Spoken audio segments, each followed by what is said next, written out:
Halo, selamat sore. Kali ini Anda sedang mendengarkan 102.9 FM dan juga kali ini Anda sedang melihat Bisik Bincang Asik ala Psikologi tentu bersama saya Dewi Indriani dan di sebelah saya sudah ada Danan Satrio Wibowo, Ya. SOS MSI, dosen dari Fakultas Psikologi Universitas Muhammadiyah Jember. Spesial kali ini saya dan juga Pak Danan ini akan membahas bagaimana cara mengubah potensi menjadi kompetensi.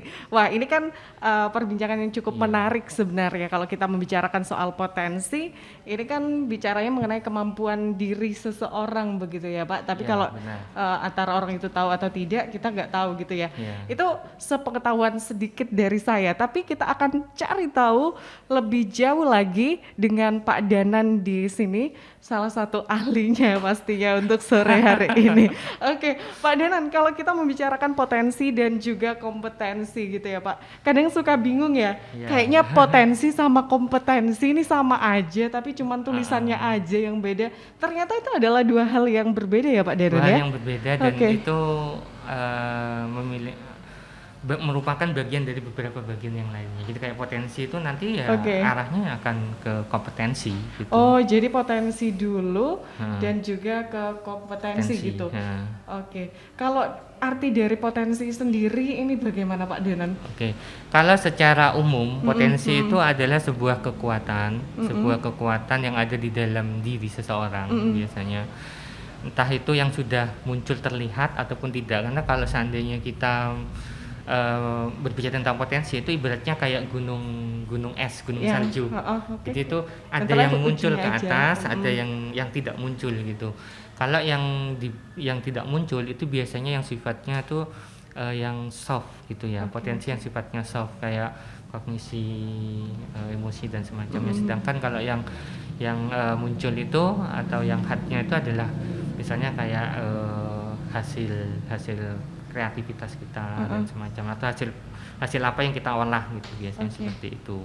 Jadi adalah sebuah potensi itu bisa dikatakan sebagai sebuah kekuatan yang dimiliki oleh setiap individu. Jadi Mhm. setiap individu itu sebetulnya punya potensi itu. Oke. Kadang-kadang eh, itu tidak muncul karena tidak tidak pernah disadari Oke. bahwa potensi itu sebetulnya ada. Dan kalaupun seandainya tahu, biasanya itu tidak benar-benar dimaksimalkan diolah kayak gitu ya. Mmm.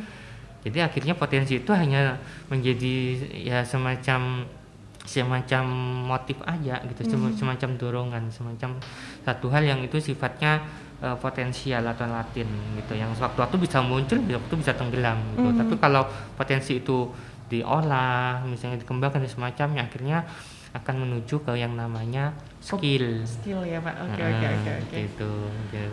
Oke, jadi potensi ini benar-benar harus digali, dilihat Mhm. seperti apa potensi, kurang Iya, lebih itu yang saya tangkap tadi ya, Pak iya, Dadan ya. iya. Oke, kalau kompetensi sendiri ini skill yang terus diolah apakah seperti itu, Pak Dadan? Ya. Kalau kompetensi sendiri itu adalah seperangkat yang meliputi knowledge, Oh, pengetahuan, pengetahuan, oke. ada skill Mhm. atau keterampilan, terus kemudian yang ketiga itu menyangkut tentang perilaku atau Heeh, behavior. Nah, heeh. jadi kompetensi itu adalah keterampilan yang lebih spesifik gitu Mhm. ya.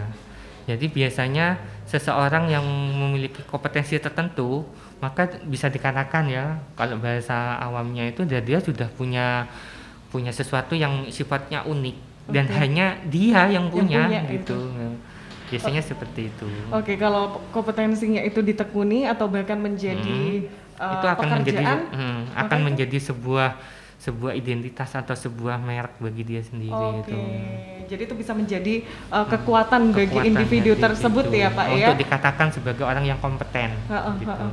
Oke, Pak, ini kan sebelum kita membicarakan kompetensi, kita akan bahas dulu potensi. Sepertinya ini sangat menarik sekali ya, Pak Dadan ya. Ya, Kalau kita membicarakan mengenai potensi, sebenarnya dari usia berapa nih, Pak, kita bisa mulai menggali potensi yang ada dalam diri kita ini? ya. Itu cukup menarik ya Mbak ya. Mm-mm. Potensi itu sebetulnya bisa digali itu mulai sejak kapan? Sejak kecil itu sudah bisa dilihat Sudah gitu. bisa ya. Kalau kita misalnya melihat adik kita, kalau Heeh. kita punya adik yang masih balita atau mungkin yang balita umur 4 tahun dan semacamnya, yang dia secara gerak dia sudah bisa gitu. Itu Mm. bisa dilihat kok Mbak. Misalnya saat kita memberikan misalnya alat tulis gitu. Heeh. Biasanya kan kalau dia sudah apa, ngerti itu kan sifatnya kan naluriah dan alamiah sebetulnya potensi itu. Makanya kan kalau seandainya itu ditemukan, maka itu akan bisa tertangkap dan akan terolah, akan semakin menjadi sebuah skill gitu kan. Jadi memang sejak usia dini itu sudah bisa kita menggali potensi untuk mengenali potensi itu seperti apa gitu. Oke, jadi cara mengolahnya mungkin kalau dari sejak dini ini dari orang tua begitu ya Pak Orang ya? terdekatnya. Oke, Pak kalau membicarakan soal potensi sendiri, ada tidak macam-macam atau jenis-jenis dari potensi ini? Iya, potensi itu ada beberapa jenis ya, atau mungkin bisa dikatakan ada beberapa kategori gitu ya. Ada potensi itu yang sifatnya sosial emosional. Nah, itu yang biasanya menyangkut tentang kemampuan kita di dalam memahami diri kita yang kaitannya dengan sisi relasi Iya. seperti itu. Kemudian ada yang namanya potensi yang sifatnya intelijensi, itu yang Oke. kaitannya dengan kemampuan kita dengan menggunakan Berpikir pemikiran ya. untuk berpikir. Kemudian ada itu yang sifatnya adalah emosional spiritual. Nah, itu yang kaitannya dengan bagaimana. kepercayaan. Nah, spiritual lebih cenderung kepada keyakinan. Keyakinan ya. Nah, bahwa kita punya sesuatu yang itu bisa kita berikan, bahwa ada yang ada di dalam kita itu sebetulnya adalah sebuah karunia dan semacamnya gitu. Terus kemudian ada juga yang namanya potensi yang itu